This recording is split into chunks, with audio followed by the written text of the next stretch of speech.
Welcome to another round of bowl season. Eric Froton, Brad Thomas, and myself, Vaughn Dalzell, join you from wherever you are for more college football action brought to you by BetMGM. Fellas, we did the thing on Wednesday. Be pretty proud of how we performed. Thursday wasn't too bad either, and I encourage everyone in the chat, all our viewers, to bring the same energy you brought for us Wednesday because we thrive on that positivity. And $50 goes to someone random in the live chat today. So get in there, tell us your best bets.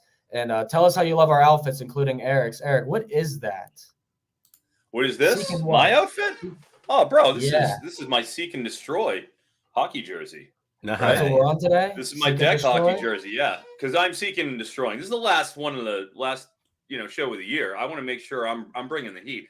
And as everybody knows, I am a basketball player. But back in my youth, when I would play, during college with my buddies, we played in a deck hockey league at Hockey Town in Saugus, Massachusetts, and I was the physical stay-at-home defenseman.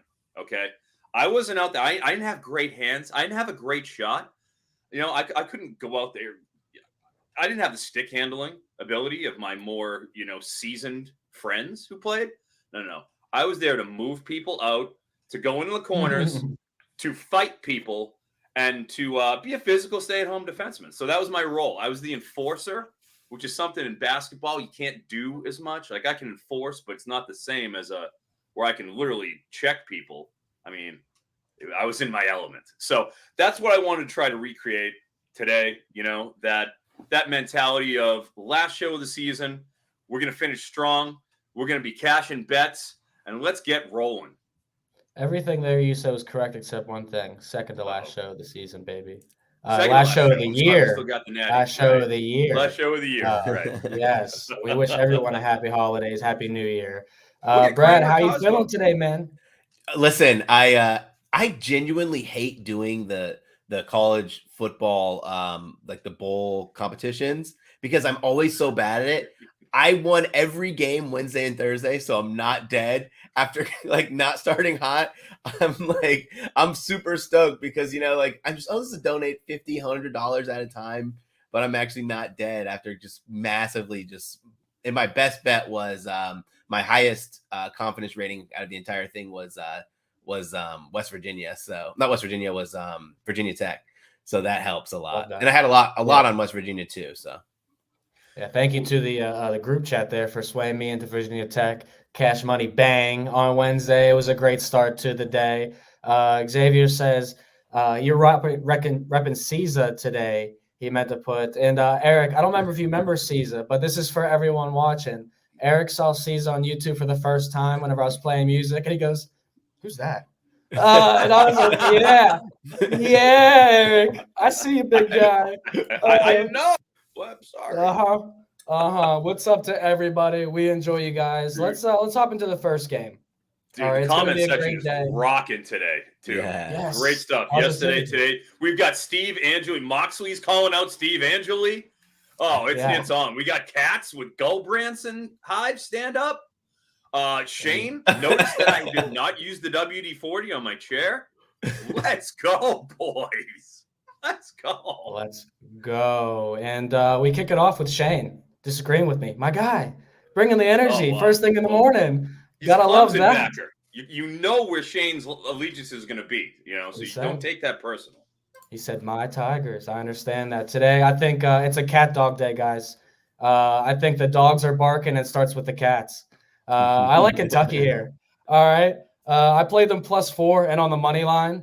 And now when you guys look at this game, Kentucky's down one player, defensive lineman with 1 sack as of yesterday. Clemson down multiple guys in the secondary. Jeremiah Trotter Jr., legendary father, he's going to the NFL. Yep. Some wideouts too. So obviously momentum-wise here, or I guess transfer portal-wise, this tends to be a Kentucky spot. But can I ask you guys this? Because this is now a program record 8 straight bowl games for Kentucky. Clemson's been in this bowl game. This is the 10th time they've been here. They're 4-5 in this games in the Gator Bowl. They obviously don't like playing in the Gator Bowl. It's not as exciting, not where they want to be.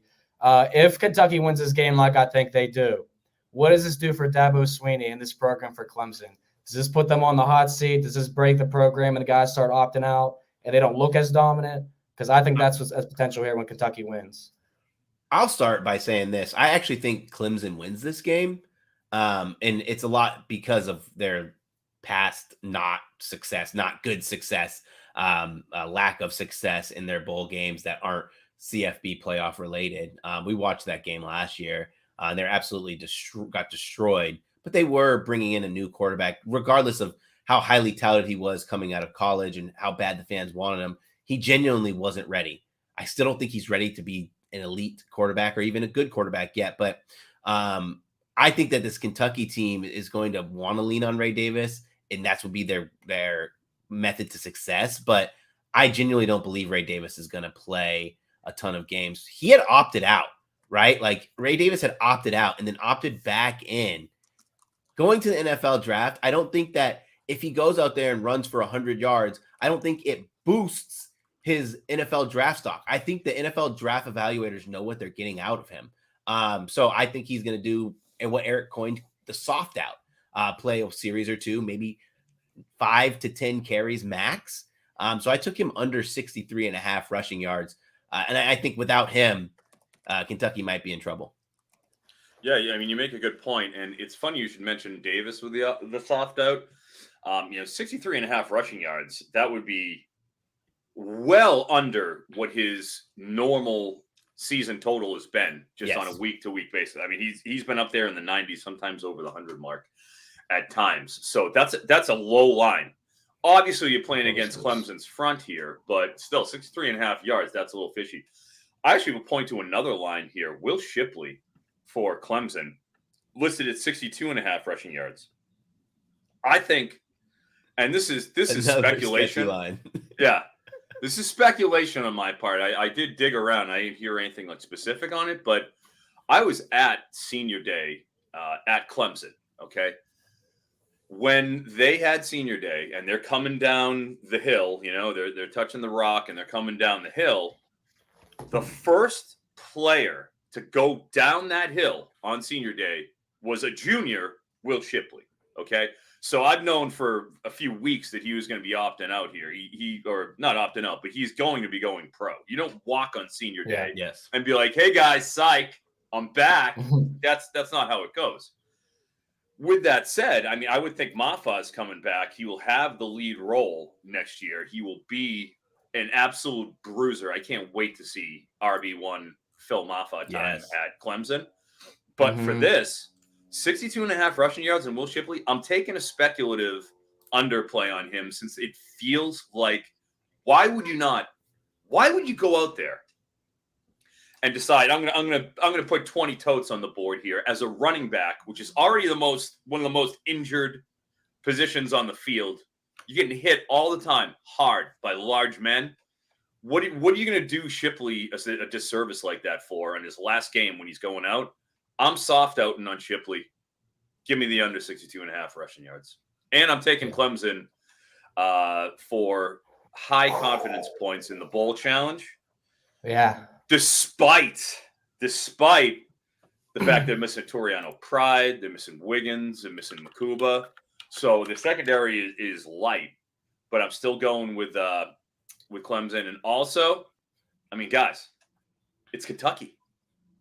What do we do when Kentucky plays? What is every weekend, week out, who is our All-American for player prop? Is it Tavon Robinson, baby? Is it Tavion Robinson? It is Tavion Robinson. You know it's Tavion Robinson. I got to lock that in right now. That hair flow. You know this, okay, guys? Guys, who do I love more than Tavion Robinson this season? I think I missed once on him. I've been like Neo in the Matrix when you're shooting those bullets at me. No, he's gonna go over this week. No, I dodged that. No, I hit unders on Tavion Robinson. He's been good to us. We've made a mint off this guy. One more time for the kids. What's the lowest you'd play him? Looks like there's some 29s out there now. Oh, geez, dude. I got him at 42.5, and then it seems like the market kind of caught up. I wanted to ask you this. I mean, they were listing Tavion at 42.5. They deserve what they get. They deserve it. Yeah. They smartened up, though. 29.5. Shit. Would you play Klubnik over 188 passing yards? I mean, this is a Kentucky defense who at one point we thought was elite in the passing game and, quickly we figured out they were not as elite as everyone thought. They're just dangling that out there at us. Yeah. You know, a couple of lines on the QBs, like Aller, 182.5. Yeah. Oh, you know, like I want it. They're playing Ole Miss. You can have Ole Miss. Yeah. That's really, really tempting. But, you know, I would say that if it would be anything, I'd certainly lean over. You know, hopefully Troy Stellato gets more. My boy Troy, he gets more targets. When I was there against UNC, I think he got 6 catches. So, you know, hoping we don't have any lines on Troy. I'd go over on my homie, but no go on that. So that's what I'm thinking. I'm thinking Shipley, soft out. Tavion, on principle. Last time I'll ever get to wager on my beloved Tavion Robinson. That's where I'm at right now. Okay. You still playing Dane Key, someone who was in there receiver for Kentucky? Yes, I'm sorry. We're going to go Dane Key under 50.5 receiving yards. There's so many plays, so many games. So, yeah I'm going to go under Dane Key 33 as well. But, I mean, I went Dane Key because he is the highest listed. But obviously, if you can get Tavion, you know, he would be my one. And then I think on the number 2 side, Dane Key, just because I hate Devin Leary. We all know this. He beat me a couple times on those over passing yardage. So I wanted to take him, but I'm going to lay off and go for his receivers this time against Clemson. Hey, Kentucky, you know, lived earlier in the season off explosive plays. It's kind of chilled out there a little bit, and, you know, Clemson can contain somewhat. But, yeah, without their DBs, I think Kentucky could be a little explosive here. So I'm going against both of you guys. This is potential for roast beef bet, pizza bet. It's been quite a while. We're not eating pizza no more in the Thomas household, man. We're not Good job. No more pizza. Good job. No, you're beefing with us. You're beefing. Yeah. Well, whatever else you want. If you guys feel strongly enough about Clemson to go head to head, then we'll do that because we're talking best bet potential possibly with Kentucky. No, I don't want to do carbs. Your boy's only got a few years of being an absolute stud in the gym. You know, I gotta maximize this while I still can. You gotta beef. I went to the gym on Wednesday and I instantly hated myself. I'm like, why is everyone so much beefier than me here? This is crazy. But that's what you get when you go. So go to the gym, take care of yourself. And today, Double K is taking care of himself. Pulling up to the Sun Bowl tailgate with you guys on the car. Nice. Let's have a day, fellas. We appreciate you, brother. And definitely with the comment, you're in for the $50. Let's see what happens. You did. Notre Dame, Oregon State. You can get 6s or 6.5s at most places. Notre Dame is the favorite here. Eric, I'll let you kick this one off. Give us one of your many plays in this game before Brad takes over. All right. For Notre Dame, I'm going to go with under 81.5. I said receiving yards. Under 81.5 rushing yards on our friend Sean Fenwick. As we know, there will be no Damian Martinez. The Omen for this particular game. I think he's traveled, but he's not playing. Yep. So with Fenwick being the guy, he's going to get that bulk. He won't be getting, you know, the passing down work. You know, certainly see that. But in terms of the between the tackles, he's going to be getting it. However, as we know, few teams are in as bad shape, you know, from the end of the season to here as Oregon State. They don't have a conference. There's no more Pac-12. They didn't find a dance partner in the Power 4. Transfers all over the place. Fuaga, top-notch, first-round caliber right tackle. He's out. He's opting out. 2 more offensive linemen are rumored to be out as well, 2 of their starters. They're down 3 of 5 starters is what it's looking like for this game. So how are you going to go out and block, you know, a team with the talent level on their line as Notre Dame does right now? Like, that's what's going to happen. Sure, they got a couple opt-outs here too, you know, as we're going to expect, but this is just too much. This is a beaten Oregon State team. Ben Branson is starting, not DJU. He's up there at 183.5. I'm going to go under that too. I'm pretty much on a full-on fade of the Oregon State offense. This could be a legitimate, complete dumpster fire scenario. This could be a give-up.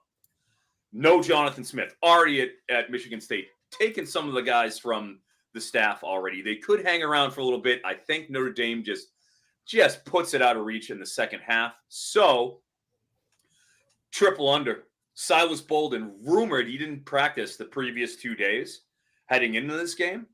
That's a problem. They don't have Gold, obviously. He's not there. He's opting out. But with Bolden already being banged up, go Branson in, not DJU. There's a lot of things pointing against Oregon State here. I'm taking those 3 unders and Steve Angeli, QB, Notre Dame. I'm basically just throwing a blanket under this on this, game for the under purposes, with the QBs. I'm going to go. I think just sight unseen on Steve Angeli, you got to kind of lean under on that 180 passing yardage. So I would probably advocate that. It's a lot of under. There might be too many unders at this point. So, I'm just going with what I'm seeing. I do have one overlean. That's going to be Jeremiah Love. I'm feeling the love tonight. What number did you Elton get? John once sang 67.5 rushing yards. I think that's a smoking deal. Obviously, Estime had been the unquestioned bell cow throughout the entire season. I do think they'll probably have 3 guys. You could be Jabrian Payne. You'll get a little bit of, carry share with Love. But I just think with the mass exodus out of Oregon State, it's not a good situation. I think they're going to just bludgeon them on the ground. So those are my plays. Under Fenwick, under Gal Branson, under the afflicted with the sniffles, Silas Bolden, and we're going over on Jeremiah Love. Yeah, I like the over on Jeremiah Love. If I wasn't dealing with these book issues, I was going to play his alt line. It's a good alt line spot for him. Going to get a ton of carries, even in the action that he did have, limited action, like dudes gashing like 18-yard runs, 20-yard runs, 30-yard runs. And I think he's going to have the opportunity to do that, like against a team that you said basically gave up. So I'll try to post before the game starts what the alt line is I'm going to play. Game's not till 2:00. I'm trying to get a good price for it, but I'll let you guys know. Sounds good. Yeah, we got already in the chat. I love alt lines. Send it. Mox. My man, Mox. We'll definitely get there with those. We saw a lot of options, a lot of potential, and a lot of running backs going off here. The only thing I'll note for all the underplays, Eric, that when I looked at the total for this game, because the VSiN contest, just by the way, number 1 in the Legends division, baby. Let's holding go. it down for NBC. Oh, wow. Made the next cut. And now they have us picking totals as well as spreads. And I'm like, oh my gosh. So I actually took all 4 overs today. And I did that because the weather is clear for every single game from here on out in college football. There's only one game on the college football schedule with 20% higher chance of rain, and that's 26%. That's Michigan, Alabama. So I feel like we could see some pretty good football here, as long as the quarterbacks aren't absolutely terrible. I like Notre Dame -6 for a lot of the reasons both of you guys said here. I think the Irish set up very well. And if you guys didn't know about how terrific Oregon State is at home, they're 16-3 against the spread the last 3 seasons at home.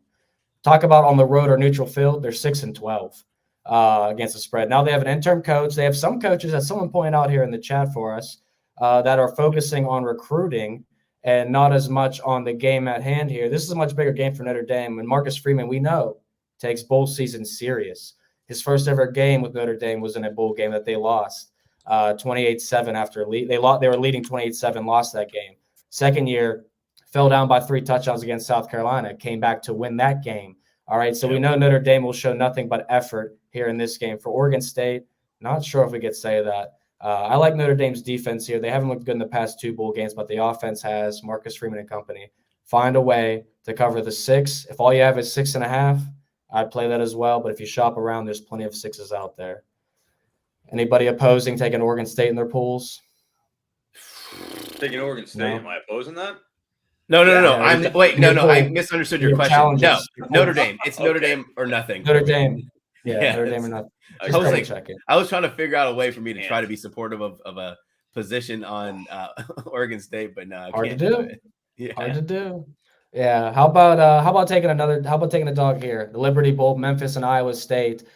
Spreads down to 10. Over under still 57.5. We know Memphis likes to score a lot and run a lot. We know Iowa State likes to play defense and slow it down. Iowa State also a team that is terrible against the spread as a double-digit favorite with their head coach below 500, but as a dog at double digits, they are above 65%, Brad.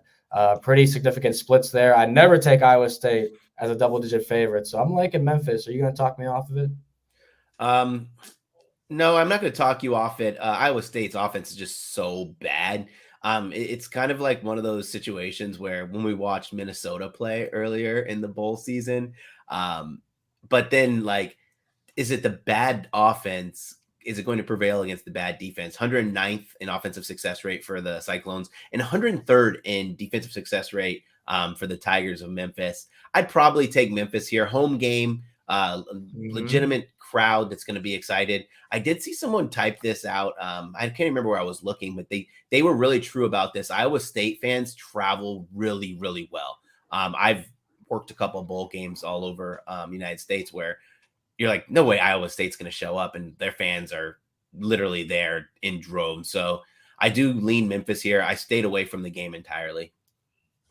How about you? Gotcha. You know, with this line has certainly gone up. It's up to 10.5 points. That was certainly a little bit lower when bowl season started, which is why I took Iowa State in my bowl challenge for medium points. But if we're talking about wagering here, man, I like Rocco Beck. I mean, first off, incredible name. I love the name Morocco. Anthony Beck's kid, who, you know, anybody who watches Indianapolis saw Anthony Beck over the past, decade and a half. As Bainbridge mentions, you got the new shiny new toy over there at Iowa State, Abu Sama, which is I love that name too, Abu Sama. I mean, he sounds like he's ready, but he went off last game. I mean, he tore the cover off of the defense in their last game as K-State, and he will definitely be getting the lion's share of carries. I think he's at 98.5, and it's a case where, like, you realistically can't take an under against the Memphis rushing attack it's ranked 125th in the country, and they're playing against AAC teams. You're going to come in here with Iowa State, and they're going to want to just maul them. Like, I don't think they're going to be able to stop Abu Sama. So with Bainbridge, I will support that Abu Sama, the great Mike Bainbridge. Thank you for your contributions to the show. And I also like Beck. 5 out of his last 6 games, he's gone over the 211 mark. He actually was started at 204.5. Like I said, 5 of the last 6, he's gone over that. Like, they go out and he will be throwing. I don't think Memphis is going to stop him.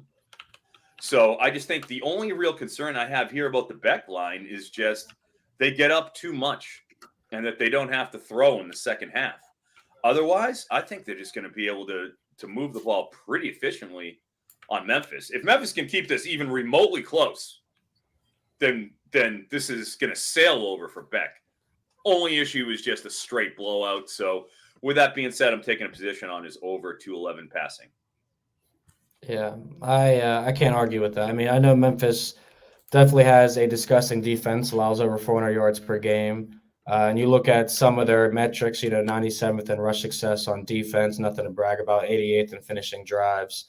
Definitely things that are worrisome. I think the home crowd edge definitely here makes me like Memphis a little bit more. I mean, Iowa State's offense is really bad. I know they play much better quality teams, but 132nd in rush success, 133rd in line yards I'm seeing, 91st in finishing drives. These are a lot of really bad numbers here. So right now, I like Memphis. I'm going to put it on X if it's an official pick or not, but it was something I took in all my contests, and I just feel like the double-digit home dog, literally home dog, in bowl season is a better bet than Iowa State here, a team that struggles laying double-digit points. I hope so, man. I hope they stay close, because then both of those overs are going to hit pretty easily. I think we're in good shape there. And I don't like taking overs if I don't have to. Yeah, so despite me not taking Memphis here, I'm going to roll with the dog in the Cotton Bowl, guys, and the lines moved drastically. I'll start by saying I took Missouri +1 on the money line, so I got the worst of the worst. I didn't get Missouri -2.5. So, I mean, I didn't get the worst of the worst, but this line has gone all over the place, Brad. I'm sure you probably like Ohio State now. That's what I would guess. I didn't bet this game yet. Ohio State, they're the kings of winning bowl games. I think they're 4-0 in their last 4 non-college football playoff bowl games. There's just a lot of confusion here for me. And I genuinely believe, okay, first let me explain this. Like there's a lot of guys who are going to play, right? Like Travion Henderson, Cade Stover, Josh Proctor, Toyomalu. There's a lot, and the list goes on. Jack Sawyer. I genuinely believe Denzel Burke, like a lot of names on this list. I genuinely believe if they weren't playing an SEC team, they wouldn't be, none of these guys would be suiting up. But this is in Ohio. This is a team in Ohio State who genuinely wants to prove that the Big Ten, they're the Big Ten representative. They want to kind of smash the SEC teams here. On paper, if all those guys play, you have to take Ohio State, right? But why do guys like that? Like, why do any of the D linemen play? Why do they play more than a few series? Why does Travion Henderson play, a guy who's been battling injury the entire season? Why does Emeka Mbuka play, a guy who's been battling injury all season? It just doesn't make sense to me. I'd probably, out of principle, take Missouri if the line keeps getting bigger. I just have to believe at some point. I stayed away from this game. I don't mind watching it.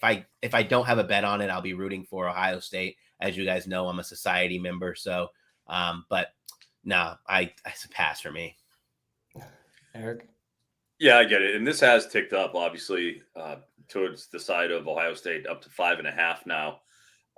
I like Missouri in the points. I played them from medium confidence points in my bowl game challenge. And a lot of it has to do, like you're talking about with Vaughn, where it's just, what are we getting here? Yeah. You know, what are we going to get out of Ohio State? Are we going to get a full-time Mbuka? We're probably not getting Harrison. What happens with Trevion? There's so much conjecture around what happens here that, I'm a little concerned, just about just blindly taking Ohio State because they're Ohio State. And on the other side, Missouri, extremely motivated. Ohio State missed out, on going to the playoffs. Missouri's just happy to be here. Yes. Like, yeah, let's go. We made the Cotton Bowl. Are you kidding me? Like, they are thrilled. They want this. They want to cap off the season. I just feel like, Ohio State, they're still searching for a QB for next year. This is like an audition for Devin Brown. If he goes out and he stinks it up, which we don't know. I did bet on Devin Brown to win the Heisman last season. What a waste of money. QB, yeah. Well, Eric, would you agree? Would you agree with the segment that this is like Missouri Super Bowl? Like, yeah, I would say that they're extremely motivated. Very few opt-outs, as we know. Ohio State, it's up and down. We'll see, but we won't really know who's playing for Ohio State until they're on the field and suited up or not. So this line could drop by 2-3 points. I think it can plummet. Yeah, who knows? So all that kind of factored in. One, my two plays for this game. Oh, I actually had more than two. I'll actually go in that, but like some stuff. Let me hop in after you do these two. I'll hop in after you do these two. Yeah, right on. Well, those are my two plays, but a couple other things I took Trevion right when he opened at 130.5 rushing yards, and I took that under. Obviously, I mean that's 130.5 rushing yards here against Missouri. And I mean, do we know what's going to happen with Trevion? We just don't. So he was put up there immediately on open at 130. That's insane. He's down there right around 110 now. So that is like since adjusted, which I feel like it's more of a fair line. I still do lean a little bit under, would probably lay off it. With Igbuka, he opened at 85.5. He's down to 73.5 is what you'll see on most of the books. And that is kind of baking in the soft out potential or whatever might happen there. So I did take those 85 under. I don't like it as much at 73 is what I'll come down to. So those have gotten to a point where I'm iffy on it. Two plays that I really do like. One, Brady Cook for Missouri, quarterback Brady Cook. He is listed in, and I like to throw in some of the underdog in prize picks potentials because I know not everybody is in, there's only like 8 or 9 states that allow college football player props. So with those, you can get more action. Brady Cook is listed on underdog at 28.5 pass attempts. Now, when Missouri is blowing somebody out, he doesn't hit the 28.5. He's not going to throw 29 pass attempts. But anytime there's a competitive game, he hits it every time. Okay? Florida, 33-31 victory, 34 passes. Georgia, they lost. It was 30-21. They were competitive. 30 passes against Georgia. So there it is. Kentucky was competitive, 38-21, 29 passes there. LSU 47, Vanderbilt 41, K-State 35. Every time you have a competitive game against a Power 5 team from Missouri, Brady Cook is tossing the ball. They can't run everybody over with Cody Schrader. You have to, pivot eventually. With Ohio State, I don't think they're just going to run Cody Schrader over that defense, no matter who's opting in or opting out. You're going to have to throw the ball. I do think that obviously Ohio State's going to be able to score. It's going to be competitive. He's going to cross the 28.5 passing attempts line. He's going to hit that and go over it on underdog. So that's a straight go on that side. I love the value there. You could certainly, there's other stuff you'll be able to pair him with. And then for Ohio State, I'm ready. I'm ready for Carnell Tate, the ascension. Tate time. Yes. Carnell Tate. He's been out there. He's played the most out of all the, the talented freshmen and sophomores they have there this season. And then even towards the end of the year, he was getting more and more and more reps, more targets, more responsibility, downfield. And the fact that he will be the nominal number 2 wide receiver here, he's going to get at least 7 targets at 43.5 receiving yards. I think that's just a straight go. You have to go with it. Great deal on Carnell Tate. Too much. He's going to be starting. He's there. Give it to me. Eric, so on underdog, they took Brady's pass attempts off. Would you pivot to completions at 17, or is that something you just stay away from? They literally just took his pass attempts off. Yes. Underdog's listening to us too. Underdog.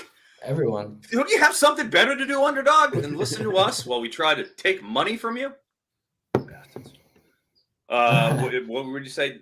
ESPN has Cook pass attempts, according to Jason Kay, who is a Massachusetts native. Said he played in Woburn, Mass, in the midget finals in 1994. Respect Jason Kay. I'm a Wilmington resident, so Woburn, I'm with you there. He said ESPN still has the Cook pass pass attempts. So I don't like the completions. I like the attempts. If you can still do it, definitely over that 28.5. Go take a look at ESPN. Thank you for that, JK. Thank you. Yeah, and last thing I'll ask here, ESPN. Tate's now 53.5 some places for Tate. Is that fine? I'd still play him. I'd play him. A lot of people in Ohio, in Columbus, are like really excited for his breakout game. From what I've been hearing. So yeah, I'm gonna go with it. Roll it. Okay. 53.5. Okay. Go with it too. Yeah, I definitely think overs could fly in this game. So I'm with you on both those props, Eric. I mean, the 49.5 starting to become 50s at some places, 15.5s as well. When you look at this game, I think both offenses certainly are appealing in a lot of ways. Ohio State in the first half more than the second half, judging by what we all agree on and have talked about here. I think, as mentioned, Missouri's Super Bowl is this game. Ohio State obviously wants to be in the college football playoff. It seems to be that they're going to play and be motivated, but having Missouri be 6-6 in the last 2 regular seasons before this year, lose to Army, lose to Wake Forest in a bowl game, and now go 10-2. And arguably, we talked about this a little bit with Arizona, Brad. Arizona, one of the most impressive teams in the country since October 14th, had a program-building win against Oklahoma. Missouri has the same opportunity because since October 14th, they have been a top 10 team with an only loss to Georgia in that span at 5-1. Time out. Yes. Arizona lost to Oklahoma last night. No, they didn't. They won by double digits. Oh, yeah, they won by like 14. That's right. They won. Dude, that game was so Arizona back and forth. I forgot. I was because Oklahoma they were down. Then Oklahoma took over. And then Arizona came back. I'm sorry. What am I? Oklahoma had a 99% win. Wild game. Had a 99% win probability late in the game via ESPN. I was all over the place. I was in Looney Tune land after having such a long day. I didn't even remember who won the game when I woke up this morning. Yeah, I mean, we just saw that here. I watched Jackson Arnold cash alt overs through the entire game. It was glorious. Yes, he did. I don't care how many turnovers he had. That man crushed his 300 alt line. Yeah. So no, I think it's going to be probably the best game on the slate. It's the last game of the night, so that's going to be exciting. But I'm not going to back off my Missouri position. I think the line could plummet, like we mentioned, and I'm going to eye it up because I could grab 5.5 or 4 or whatever if the number starts dropping and we get more news as the day goes on. Don't have to place a bet right now. But those are the Friday games. So Great job with that, boys. Let's move on to Saturday and start with the Peach Bowl. Fun fact, I cannot eat peaches. I have Crohn's disease, so I've been deprived of peaches my entire life. Yeah, it's crazy, right? No peaches for your boy. But I do love a good peach emoji. I'm not going to lie about that. Ole Miss versus Penn State. Nittany Lions laying 4.5. Over-under sitting at 48.5. Guys, I want to point out something before you get into your plays. Brad, I'll let you leave this off. Penn State, and I have a question for you. Penn State averaged 41.9 points per game in 9 out of 11 games this year. In the 2 games, they averaged 13.5. It was against Michigan and Ohio State. Now, Manny Diaz is gone. And when you look at Ole Miss, guess who they're similar to an EPA on defense? The Maryland Terrapins. Penn State crushed them, 51 points. Do we see an inspired effort and tons of points on the board from Penn State? Listen, Chop Robinson's not playing. No Manny Diaz. I don't think Johnny Dixon's playing either. Oh man, I think though, like Chop Robinson was like the heartbeat of that D line there. Manny Diaz is such a good defensive-minded coach schematically. I didn't bet this game. If you guys want to know who I bet, what do numbers tell me? Numbers tell me that Penn State win in cover in this game, even without Robinson there on D line. I think I'm going to go with Penn State here. I went with Penn State in my bowl pool. I don't have a strong conviction on this. I think I did 5 confidence points on it. So sorry if I didn't give more of an explanation. I didn't have much of a conviction here. That's all right. I mean, the chat is going wild with Vaughn's peach emoji discussion. So we're gonna let that take over. On the other side with Penn State, I got a couple here that I like. One, Katron Allen. We're going underdog again. I paired this with the Cooks. 13.5 rushing attempts. Oh, I like that. I think he goes over 13.5 rushing attempts. He's done that 4 out of the last 5 games. And anytime it's been competitive, like he's the lead back. He's getting more than Nick Singleton, certainly. And even so, I mean, they're playing up against Ole Miss, where they're going to want to assert themselves against that defensive line of Ole Miss. I don't particularly think that they're going to be able to bow up with Penn State on the line. I think you can see a lot of those two, steady dose of Katron Allen and Nick Singleton, of course. But I like, in terms of with Allen, just the rushing attempts. All he needs to do is hit 14, which is 4 of the last 5. I love that. You don't even have to worry about his performance. You don't have to worry about how many yards he gets. Just the totes, give it to me. Over 13.5 rushing attempts for Katron Allen. And then Dayton Wade. Right? Do we have this? Oh, I'm sorry. That was on Dayton Wade is on Ole Miss. I like his under 49.5 receiving yards. It's at 48. I've seen it at 49. I know it says 48 in the sheet, but I think more standard 49 everywhere. This Penn State defense is just, they play slow. They run the ball. They suffocate the pass game. I want to see. I think that you will see a little more running, a little more RPO out of Dart and Judkins. So I'm going to go under on Wade on the receiving yardage side. And then lastly, best bet of the weekend. Best bet hit us of the weekend. I'm excited. I've hit this very, very hard. Very hard. I hope this goes well, but all week, practice reports out of Penn State are MAC transfer Dante Cephas has been running with the 3rd team. On the 2nd team, the 3rd team.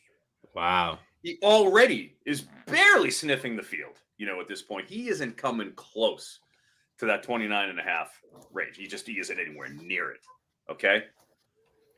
You have to hit this as hard as you can get it. If you can get it's under 29.5 receiving yards, you're going to get that on all the domestics. If you can get it on underdog as well, you get under 2.5 receptions. I would hit that if that is available. Whatever unders you can get on Dante Cephas, that is my straight up best bet of this slate. I had 3 best bets on the last show. All 3 of them went 3-0. 13-5 on the season of my best bets. This is my best bet. This is the best bet of this slate. I don't think Dante Cephas does anything. Who's your favorite pair with Dante Cephas under receptions on Underdog? I did pair him with Cook, Brady Cook, but obviously that is not a potential anymore, it seems, since the pass attempts have been changed. I would say, why not go Nico Reganey under 33.5 receiving yards? Old friend Nico Reganey. Okay. Hopefully, I mean, ideally, Iowa just goes and beats up on and just runs the ball on Tennessee. Hopefully that's what happens. But if they do have to throw it a little bit, well, all right, show it to me for the last time this year, Nico Reganey. Show it to me. Yeah, it's cool. I mean, I did a Katron Allen, Cephas, and Reganey. Ooh, I like that. Yeah, do you have any promo codes for Underdog or Prize Picks? I don't. I only have promo code for Sleeper and Chalkboard. Yeah, I refuse to give out player props. Yeah, Sleeper has college football player props, and I think they're running a promo now too. On your first deposit, you get up to $500 deposit match on Sleeper. Right. Yeah. Wow, that's excellent. That's free money. So something to kick around. Of course, we can't bet the props until next year, but if you want to bank it. Send me the Sleeper one, Brad. I'm gonna get on that today for you, and then I'm gonna. I will say Underdog. Underdog only gives you a $10 referral for putting out anyways, bastards. I'm working on. I'm trying to work with Prize Picks. I'm trying to work with Prize Picks right now, to get me something. But like, they are trying to do like exclusive stuff, and well, they're not saying that specifically, but basically they asked if I would do exclusive, and I said no. Look at Mark Chimera here choosing violence. Literally. Wow. Yeah, the Ray Caruth. Whoa. Yes. All right. Great start to the day here. I want to point out something Shane said. Penn State, the number one offense in the Big Ten this year, it is funny to think about that.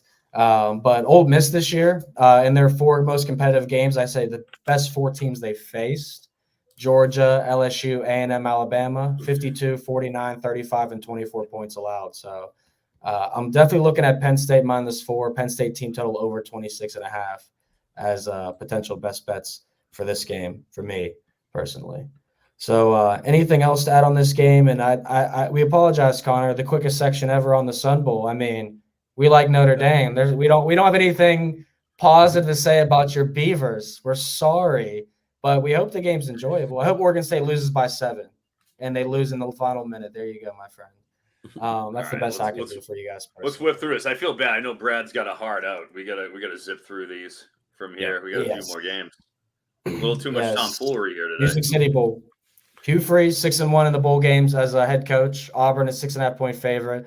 We did say, Brad, we like the Big Ten and bowl games here, but now we got Billy Edwards, the tush push prince, taking on Auburn. What do you think? I went with Auburn in my bowl selection. I just really believe Taulia Tagovailoa was such a heartbeat to that game. Numbers wise, numbers suggest Maryland, but these numbers aren't baked without Taulia. Like, they're not adjusted. I just think he's such a massive piece to that team. So I lean Auburn there. But dude, who wants to root for Auburn nowadays, you know? Yeah, I agree, man. It's I feel like Auburn's the right side, but I want to take Maryland live. I think we can get a much better number on them. Auburn first quarter, first half might be the angle of attack here, Eric. Potentially. I mean, if that's the direction you want to go here. My line of attack, I like the Roman Hemby. I'm gonna lie. I'm definitely have my speculation on Mr. Hemby. I like his receiving yards over 13.5 is a smoking deal for him, dude. He is. You got to remember, Hemby is one of, especially even last year and this year, one of the most prolific receiving backs in the country. 47 targets this season, caught 37. He's gone for 288. Okay, he's averaging 24 a game, which is pretty solid. But if you go by game with him, and you just take, is he over or is he under? Man, he's over 9 of 12 games over that 13.5 receiving yards, and no Taulia. So you have a backup inexperienced QB where Taulia took basically every snap this year. And now they have to go and navigate an SEC caliber defense, even if it is Auburn. Like, I think we're going to see a couple dump downs. I think we're going to see a couple of designed screens. He caught 5 passes last game, 3 passes, 2, 6, and 5 in terms of how many passes he's caught over the past 6 games. Are you kidding me? Too much volume here. Too much. Give me Roman Hemby over receiving yardage. I love it. And to a lesser extent, I will also go with the under on his rushing yardage. He's he's kind of up and down. You don't know what you're going to get from week to week out of him. And I think, going up against Auburn, we'll probably get a little bit of a rotation. Littleton, even though he's in the portal, I think he's playing. So that's where I'm at with Hemby. I'm an over and I'm an under. I'm playing the hits here with Hemby. We'll see. You play a same game parlay of that. The odds are definitely going to shoot up since they're counterproductive a little bit there. Especially if this game flies over the total.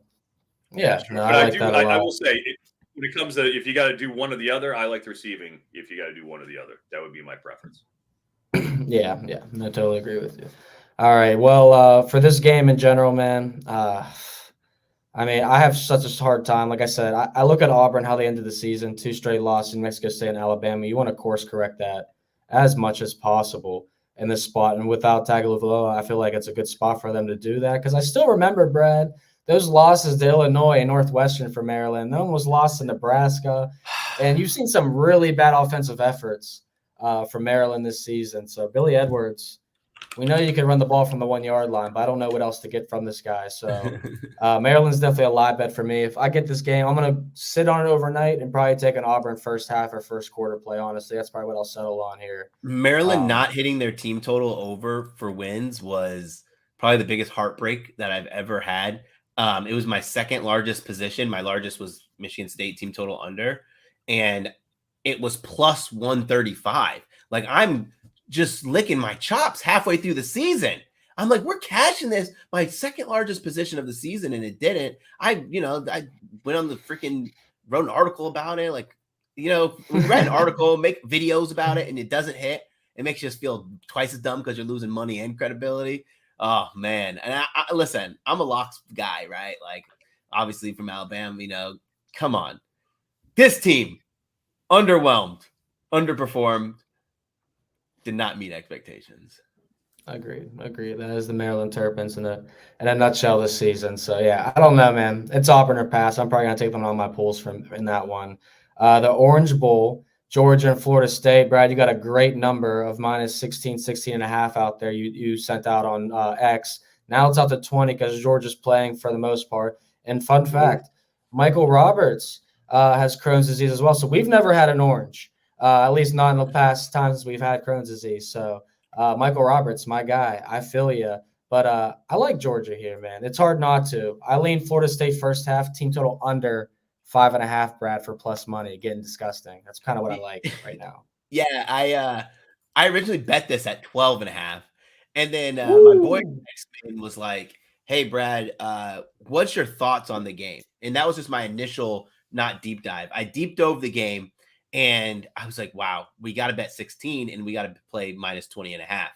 No 20.5s were available on the alt line. So I took 16, gave it out, Gold Boys Discord chat, which was really exciting, to get that number and see it move. Florida State was already in a pretty tough situation. I don't need to go through the laundry list, but everyone who was an impact player on their team is going to be out, both on the offensive line, defensive line, even in that front 7, wide receivers, running backs. It's tough. This is one of those games where even if Florida State plays their best, I do think they're maybe a 20-point dog, like their best effort. So I went with Georgia here. Georgia's getting a lot back too. More importantly, starting quarterbacks coming back for another year when I thought he was going to go to the NFL. So I was comfortable with the 16.5. And, if you want to get action on this, I don't mind you playing the 20 because I was going to play 20.5 alt line. That was probably my cutoff right there. Let me ask you this, because Brock Glenn, starting quarterback Florida State, third stringer, obviously went 8 for 21 and 55 yards in the AC Championship, sacked 4 times. Georgia should get after this guy. For me personally, help me out with this handicap quickly. Florida State averaged a little bit over 2 points per game in the last 3 first quarters, okay?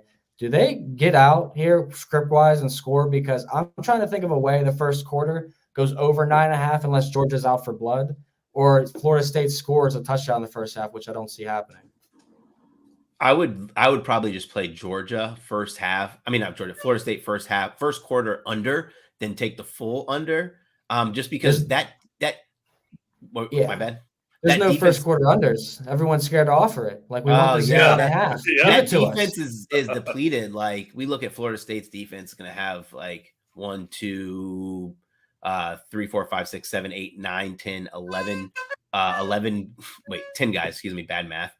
10 guys, regular starters or rotational guys that are going to be out.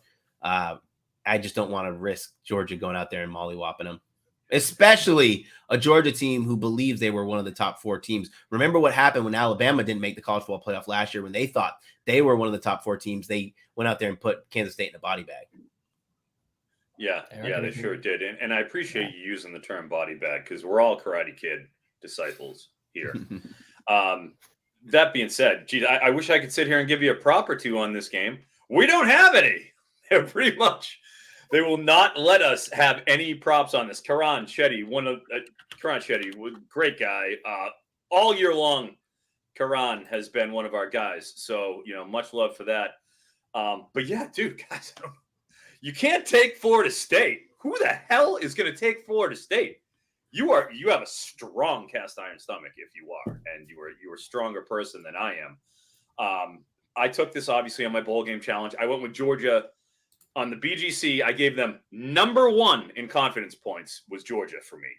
Obviously that line has gone up since then, but it's like, dude, who's taking Florida State? I don't think anybody. So I'm good to go. I'll take Georgia. It's up there, but there's no way you can take Florida State under those circumstances with Barack Glenn in my best Paul Heyman voice. That was pretty good. I agree. My only thing I'll add, I'm just scared to be on the Georgia side that 99% of the planet's going to be on. I mean, that's the scary part. You always want to be part of that 1%, but if it's Florida State, I think I'm going to pass. All right, Toledo, Wyoming. Let's get quick here. Any thoughts on this game? Who wants to lead us off? I'll lead because this was just a pass for me. I don't need to go through a song and dance to tell you that I passed on this one. Yeah, I don't know what to tell you. I went in my bowl game challenge, low confidence points on Wyoming, I believe. I don't know. We'll see. We'll see how it goes. I'm going with the Craig Bowl factor. It's Craig Bowl's last game. He is retiring. This is the last game he'll coach. There's the emotional aspect of that on Wyoming's side. Yep. So I'm going to go with the Cowboys. Yeah, that was you stole my thunder. I was going to say that's the main motivation point here for Wyoming is the coaching angle. So that's who I took in my brackets and pools as well. Yeah, don't feel great about it. Yeah, don't love this game, but it's a game nonetheless. So we'll likely break that one down later on NBCSports.com. But it sounds like Wyoming's probably the early lean here. Let's get to New Year's Day 2024. Let's enter the future, gentlemen. ReliaQuest Bowl is Wisconsin versus LSU, 10-point favorite, over under 55.5. Brad, what's the like? I like the G-man, Garrett Nuss from LSU. He is going to be a phenomenal starting quarterback next season. I like LSU's team total over 32.5 in this game. I like LSU first half over. It's not a knock on Wisconsin by any means. I think my numbers even have Wisconsin kind of being competitive from a defensive standpoint. Yeah, they do. But I just think that this LSU team is still going to be good, even without Jaden Daniels here. There's rumors that the 2-star wide receivers are going to play, but like I said, those rumors are just rumors. I think they go out there, they catch 3 passes and say, all right, good job, dap each other up on the sidelines and watch Mr. Nussmeier bring him home. Nussmeier, I'm not pronouncing it correctly. Doug Nussmeier. I just remember his dad, Doug Nussmeier, was a backup quarterback for the Dallas Cowboys, and that's how John Madden pronounced it. So that's the one I'm going with. RIP. LSU. I am on LSU for the reason, this Wisconsin team had it seems like that changeover to Luke Fickell and the The Phil Longo offense hasn't been as smooth as we all kind of hoped it would be. They do have some important opt-outs. Obviously, both teams have important opt-outs. These are a couple of good squads, but I just feel like it's, even though Jaden Daniels is gone, Newsmeyer has proven himself to be a quality college starting quarterback. I don't have any problems with him under center. I feel like, though he's the best player, there's a lot more impactful players that are out for Wisconsin, especially on the defensive side. Top cornerback, top linebacker. Rodis Johnson's a top defensive lineman in terms of stopping the run. So there's a lot of factors here for that. I am on LSU for medium bowl confidence points. All right. I am on LSU first half as my main play, but I'm also on LSU full game for the confidence points as well. Better athletes on the LSU sideline overall. Braylon Allen out for Wisconsin. They struggle when he's not doing anything. But if he was doing something, the Badgers still struggled offensively in a ton of games this year. And we saw USC held Louisville to 28 points. Best defensive effort they might have had all season. LSU holding Wisconsin to 28 is definitely well within reach. They should go well under that number. And I think LSU gets out to a quick and early start here. Wisconsin plays from behind. It's a backdoor cover situation for me. I want to note that Notre Dame versus Oregon State, the spread is down to 4 and 4.5 now. Money coming in on the Beavers. Connor Johnson somewhere laughing at us right now. There it is. Everybody likes Notre Dame. Just a quick one to Bobby. He's in the chat. He asked if I would take Cook 29.5. Yeah, I'll take 29.5. I'd still go the over with Cephas. I'm going to take that as well, Bobby. So we ride. Fiesta Bowl, Oregon 16.5-point favorite against Liberty, 67.5, the highest total remaining on the board. What's the like, Brad? Do you like Oregon here? Is Liberty at will to get a little upset? Man, I'd probably just bet over on the total here. We know Troy Franklin. Yeah, Troy Franklin's not going to play, but what's really important is Kyrie Jackson's not going to play for the Ducks. I think that's going to be more impactful for the total than anything. I do like that Bo Nix is playing. They could still have the potential to score a ton of points. I don't think Tez Johnson's going to play. I haven't seen final word on that, but I like the over in this one. I just want to give you guys, let you guys know, I bet Raspadori for Napoli to score a goal today. Osimhen is suspended, so plus 150 for that. Ho Chi Minh Trail is suspended. What's going on? Well, these weird EPL names. I don't even know what to do with these guys. Anyways, with Oregon, obviously we've got a huge line here. That's definitely going to be a factor. As mentioned, Bucky out, Troy Franklin out, Tez Johnson maybe. I will say I think that Tez Johnson could play simply because it looks like Bo Nix is playing.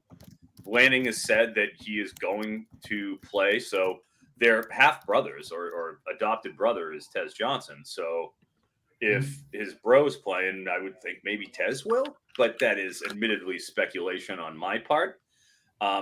With Liberty, they're missing some important guys. They're missing a couple of important. The best cornerback, Preston Hodge, is out. He's in the portal, as is edge Brian Whitehead. They're one of their top defensive linemen, Kendi Charles. So there's going to be some issues and some injuries too on the other side. Jerome Jolly, the top linebacker. So it's not like both teams are at full strength. It's not like Liberty's coming in with a fully stocked cupboard.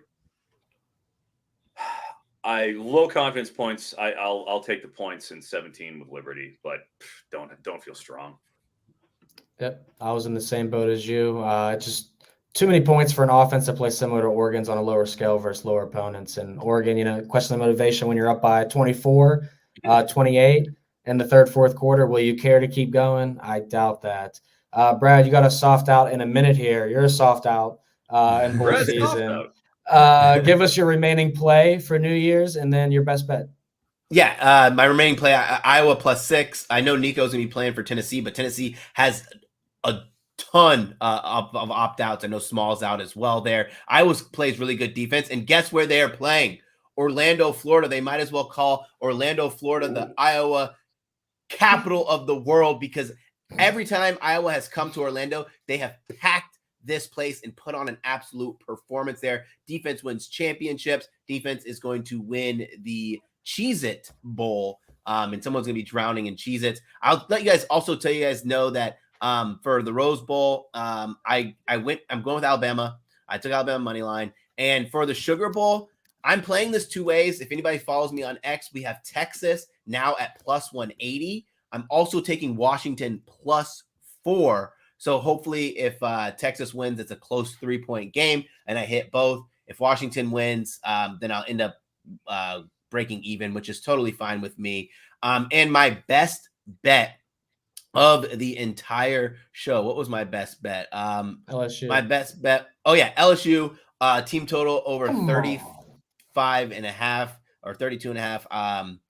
You'll see the line. I'm sorry that I have to go, guys, but I want to thank everyone for listening to my ramble, and I want to thank you guys.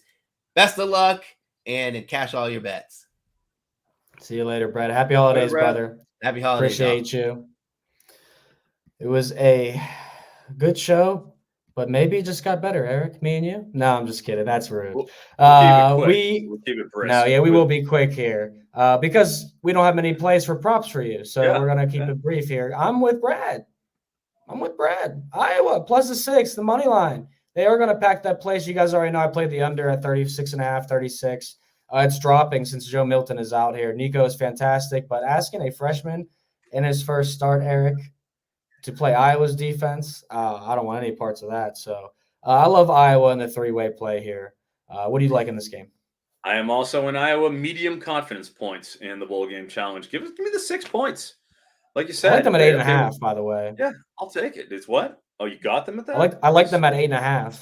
Oof, yeah, that's real good at 8.5. But I mean, I feel the same way. Especially, I was never the biggest Joe Milton fan or anything, but with a true freshman, Nico, coming in and getting his feet wet against this Iowa defense, even if it's without Cooper DeJean, whatever, fine. I'm going with Iowa in a nice, slow-paced slog like they are, accustomed to giving us. A couple of plays in the game. One, LaShawn Williams, 50.5 rushing yards. I love it. He has been crushing that number. Like that's not particularly hard. He's going to get at least 15 carries. I'm not particularly concerned about, Tennessee's front line, defensive line being too stout. I mean, they're a SEC, a credible defensive front, but I feel like, Iowa is not going to be out there slinging it around too much if they can avoid it. They're going to want to keep the ball out of the air for obvious reasons. And with Williams having gone over that 4 of the last 6 and being, pretty much the established one, 50 yards is a very reasonable line. I like it here. And again, we talked about it a little bit before. Out of principle, Nico Reganey, you're going to put him up there at 33.5 receiving yards. Will he clear it? I mean, maybe. Yeah, he's had a couple of 40-yarders, but hey, last game of the season, Tennessee, prove it to me. The last time I'm going to get to bet on Nico Reganey. Okay, give it to me. Give me the under 33.5 receiving yards. Done. Yeah, I don't have I think Iowa's going to run the ball all over the place. I think Tennessee's going to play great defense as well, Eric. And I don't trust either quarterback in this game as always. No Deacon Hill props. Disappointed you didn't bring that to the show for us. Didn't have any. I couldn't find any. Not yet. Yeah, it's going to be like 124.5 yards, something like that. Too. Yeah. Yeah, you have to when you're playing teams like Michigan, right? Yeah, exactly. 26-0. It turns out all of a sudden Caleb Brown's getting 10 targets, right? Yeah, exactly. 2 more games and best bets, and it's a showdown between you and I because you took the half-game lead since NC State did not cover for me last night. Ooh, nice. And that big 3-0 on the best bet. Yeah, big 3-0 for you. I had to throw 3 of them at you to try to catch up. Yeah, I was going to go 3 at you today, but Kentucky's already playing, so I feel like it's a cheat code, especially if, Kentucky scores a touchdown real quick or something. But anyways, you know what my other best bet's going to be, Michigan money line. Brad ducked me. You guys all saw that. Everyone watching, Brad ducked me here. He didn't want to talk about the blue versus red. But, Michigan's defense is going to be something Alabama is going to have to prepare for and script-wise. Be ready for. On the opposite side, Michigan's defense is going to prepare for Jalen Milroe. He's a chaotic quarterback, Eric. That's going to either get you 7 points on a drive or give the other defense 7 points on his drive sometimes. I love his dual threat ability, but I do think Michigan is going to have a plan for him. And with J.J. McCarthy and company, he impressed me a ton at Ohio State in the press box. He threaded the needle on a lot of passes, and I trust Blake Corum. I trust the receiving core from Michigan. I'm taking the money line. I think Harbaugh and Michigan versus Washington is the dance, Eric. But I think Harbaugh gets his first ring. Michigan Washington's the dance. Interesting. All right, that sounds good to me. On that front, Alabama, Michigan. I like Amari Niblack. Seen him out there at 15.5 receiving yards. I've also seen him 17. I like it at 15.5 because with the tight ends, every yard matters. I will get a little anal about that and be like, yeah, no. But man, if you can get Amari Niblack at 15.5, like he is, I just think it's a case where Alabama has a couple of very good corners. Obviously, Kool-Aid, and very good corners. They're going to need to have an exit strategy for Jalen Milroe that doesn't involve him breaking the pocket and just tucking and scrambling every time. I think he gets at least 2 receptions for Niblack as a nice, dependable safety valve. If he gets 2 receptions, this is done. Corey Dyches is basically worthless when it comes to his ability to contribute in the passing game. So, I mean, I'm just, in terms of the athleticism, in terms of ability to make plays, I can't help it. But I like that over 15.5 on Niblack. When it comes to the game, I like Michigan. As we've discussed throughout this pod, Vaughn and I preseason for the FSGA, the Fantasy Sports Gaming Association, we went and we did a bet sort of draft to see, you draft which bets you think are the best. We took Michigan plus 850 to win the national title, and that would be huge for us to win that. So we've been on Michigan. I mean, to Vaughn's credit, Vaughn has been on Michigan, but they paid my rent and some bills. Really have in a lot of ways. I remember us going to the Penn State game together. We're on the field, and you're like, I ain't bet. Michigan is taking this. I'm going to be on the field, and I'm going to be watching this, and they're going to pay me. And they did. They paid you a lot. Yeah. So I feel like I am pot committed to Michigan. I just don't feel I can't take Alabama now. We've been this far down the road. Michigan, for me and Vaughn, we're in. Let's go Wolverines. Yeah, I think it's definitely just a make or break situation for Alabama with Jalen Milroe. And I'll say this last thing: JJ McCarthy was always trusted this year, Eric. We don't forget about Nick Saban quitting on Jalen Milroe, replacing him against South Florida, putting up an absolute dud, and having to go back to him too. So we'll see how that trust factor works out in a close game in a third or fourth quarter against Michigan. Wish I was at this game, but hopefully we somehow can make our way to the national championship. That would be real sweet, man. No, I tried to get in for this game. They wouldn't give me a press credential. And, I should have known that I was in trouble when the woman who's handling credentials for the NCAA's name is literally Karen. It's like, oh, it's I even appealed to Karen, and Karen said no. She said, no, you're not good enough, Froton. You go and you make your listeners money, but you're not coming here to our Rose Bowl game. Sorry, Karen. Sorry, Karen. He said, of course. All right. Well, you got 2 props in this game. One is on Michael Penix. He was a Heisman contender, Eric. And I'll say this. I actually did something funny, man. I wish I had did this yesterday on or Wednesday on Rutgers when I talked about this on the show. But I cashed out of my over 63.5 spot in Washington, Texas. The more I think about it, I think we're going to see long drives. I think we're going to see a few mistakes too with turnovers. And I think Washington might have one of the best offensive lines in the country.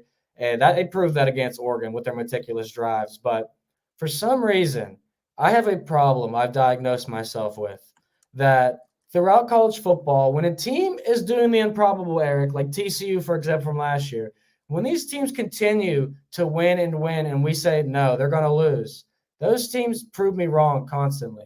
And I realized that maybe I need to stop hating on these guys and enjoy the ride. Tag along a little bit. All right, so I'm in the passenger seat with Washington. Give me +4 and the money line. I have been impressed with them, but I thought would lose, and they didn't. Texas, to me, their whole season was determined on a fourth quarter against Alabama, Eric. That's all I can think about when I think about Texas. Everything worked out for them afterwards. It did. It worked out pretty nicely for them on that side. I tell you, I know. I was at Washington. I watched them play twice this season. Watch them go out there and stink against Arizona State in Washington. Then watch them have the best game of the season for them against Oregon in the Pac-12 championship. Just what a great performance they put on out there. They were so good. That being said, now they're playing Texas. You're not playing the defenses of the Pac-12 anymore. Everybody knows Pac-12 just don't play D. They just don't play D like the rest of the Power 4 conferences. So now they're going up there against Texas. Okay, you're going to have a serious defensive line to contend with. I would say probably better than anybody they've faced all season. Like, you're going to deal with Sweat and there and Lambert. Like, good luck. Have fun. Have fun with that. Running the ball up there. We already saw, their running back, Dylan Johnson. He was listed at 85.5 rushing yards on open. He's down to 73, 74 right now because of the absolute dominant defensive front of Texas. That being said, Michael Penix is up there at 313.5. He opened right around 300. He's ticked up to that 313 range. You got to remember, Michael Penix has had a couple of quackers out there when it comes to his passing performances. Okay. It wasn't like he just went out there and cut through every defense that was put in his, put before him. Started out hot. There's no doubt about that. But as the season wore on, the performances leveled out a lot more. Because he was going the first 3 games, 450, 409, 473. Went over 400 each of the first 3 games. Then he went over 300 each of the next 3, 304, 363, 302. But those are just over it, right? Mm-hmm. So if you're taking, what he's done after those 400-yard performances, those first 3 nuclear showings, he's only gone over this line, 4 of the next 6 games, or 4 of the next 7 games, right? So if we're looking at it that way,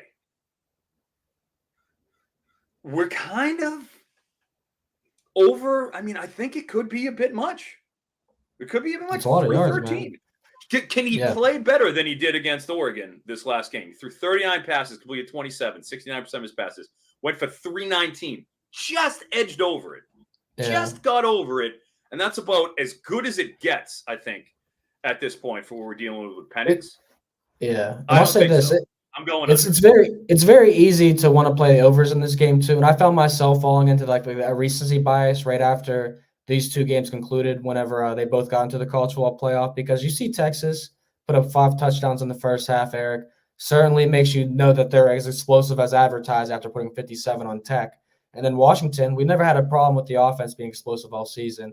It's just been whether or not they're going to come out on top of all these close games that continue to play. So I'm with you. I think the unders are actually probably the way to go in Washington versus Texas. Everyone's going to be on the overs. Yeah, that's just kind of the impression that I get, where it's obviously they'll be throwing out the kitchen sink and everything, and they'll do whatever they have to do. But I think he's going to have a little bit of a harder time than what he's had, obviously in the first half of the season. We'll see how it goes, but that's my call there. And obviously we got one more, Jordan Whittington. Jordan Whittington has been very, very good to me the past 2 years. This is almost like it's not Tavion, who is, the MVP. Mm-hmm. Cam Porter deserves his respect too, obviously. Cam Porter, thank you for hitting your under on that 61.5 rushing yards in your last game. But I just see, I look at Whittington. I've never been that impressed by him. He's the third option in that receiving group. I like Sanders, Jatavian Moore. You got Adonai, you got Worthy. He's the 4th fiddle in that offense. And when the yards are harder and harder to come by, I just feel like he's like a glorified running back taking those manufactured short touches. I'm not a Jordan Whittington guy. So look, don't go hard on that. Obviously it's a 3.5 receptions under, which you could use to go with the Cephas or the what was the other underdog play that we talked about there? The Cook over. You can go with that. That's an underdog play at 3.5 receptions. I think he does go under that, but that's my call. Don't have to go too crazy, but that's another option to pair with a couple of those underdog lines that we discussed. Love that. Yeah, I think that's a wrap on the Sugar Bowl in general. I'm going to be doing my props today on Sleeper, so I'm going to be telling you there are a couple of those ones. Expect Whittingham to move probably by that point, and Penix won't be 13.5 by January 1st. Make sure you get that while you can. Best bets, and we wrap up the show, Eric. I will start. Well, no, technically you're supposed to start. Yeah, you got the half game lead, whatever. You want me to start? All right. Well, I've already kind of alluded to it. It's Dante Cephas. Can't be anybody else for this slate. He's the best bet. If he's really he's been underwhelming all season. He had his chance to start. Harrison Wallace is now healthy. He was pretty much starting in Wallace's spot. So he's been practicing. He is healthy. Cephas on the second or third team, you want him to go out there and eclipse 30 yards, maybe catches a pass and goes bonkers down the hill. But I think it would be a British Brooks situation if he goes over this. 3 carries, British Brooks, you go over it. 3 carries. I couldn't believe 2 that. 2 yards on 2 carries or whatever I it was. text you. He housed a 50-yarder. Kill me. What do you want? Yeah. The process is right. Show me, Dante Cephas. Show me. Yeah. That's all you can do. Trust your process and get paid or get heartbroken. And yeah, that was definitely heartbreaking, L. But hopefully I don't suffer any of those, Eric, because I'm still rocking with Michigan as my best bet. And I'm going under Iowa, Tennessee. 2 things that have got me paid all season long. I am not going to stop. Okay. I wanted Kentucky plus the 4.5 on here, but the game's already started by the time we're finishing this taping. So that one got left off. And I will say LSU first half was something I really consider for best bets too. I think they could wipe the floor with Wisconsin, Eric. So send your parting shots to all the viewers. Send off your New Year's Eve vibes. What are you doing?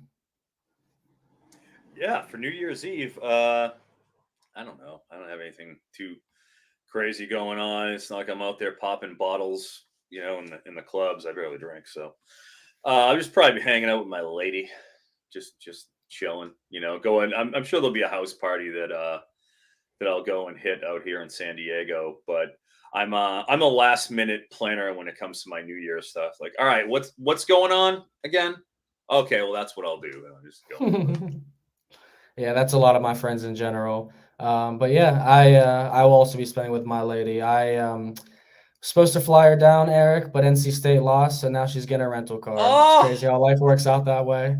No, I'm just kidding. It's that poor girl. I hope she's not listening. And now she knows. She's like, I was gonna get a plane ticket because NC no, State. that was the plan all along. We're just meeting in the middle. I'm just joking. But yeah, NC State left me in heartbreak last night. Had some nice parlays. Even parlayed. Listen to this, viewers. Even parlayed NC State and the Detroit Pistons to win. $10 to win $7.80. Pistons take the Celtics to OT to lose, and NC State gets every call in the book from the refs until they let up a touchdown. So that's betting, though. It's been a great time. We wish everybody a happy New Year's. Stay safe. Like we say every year, don't do anything Eric Froton wouldn't do. And we hope you guys all make money with us. We will be back next week at some point to preview the Michigan versus Washington game in the college football championship. But maybe Michigan versus Texas. We'll see. Until then, Eric and I thank you, Brad, as well. We'll see you next time. And Eric, can I get a go blue? Go Blue, and thank you very much for watching us, everybody. It has been a thrill. We couldn't do this without you. I hope everybody makes money. It means it. Trust me, every time I put something out, like I would rather lose money myself than have you guys lose money. Like it weighs on absolutely. my conscience.